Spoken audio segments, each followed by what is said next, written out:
আসসালামু আলাইকুম বন্ধুরা, আজকে দেখাবো এসআইআর ফর্ম কিভাবে ভরা হবে।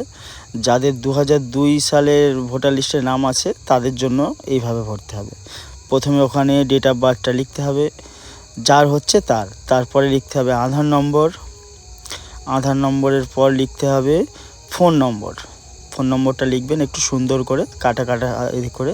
তারপরে লিখতে হবে এখানে পিতার নাম, সব ক্যাপিটালে লিখবেন বন্ধুরা। ভোটার কার্ডে যেভাবে আছে সেইভাবে, আধার কার্ড প্যান কার্ড এইসব দেখে নয়, ঠিক আছে। তারপরে লিখতে হবে পিতার নামের পিতার ভোটার কার্ডে যে এপিক নাম্বারটা আছে সেই নম্বরটা এখানে দিতে হবে।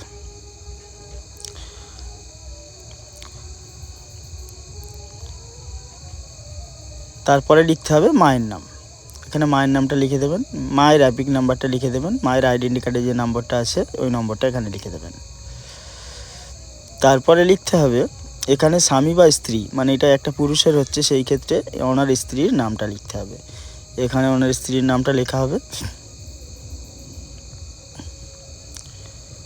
সব সুন্দর করে লিখবেন।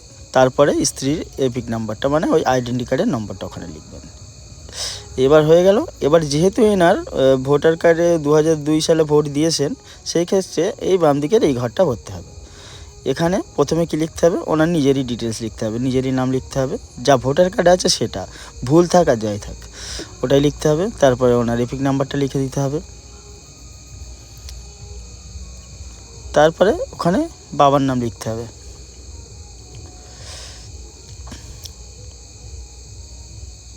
তারপরে বাবার এপিক নাম্বার লিখতে হবে, এটা কে হয় সেটা লিখতে হবে, আত্মীয়, ফাদার।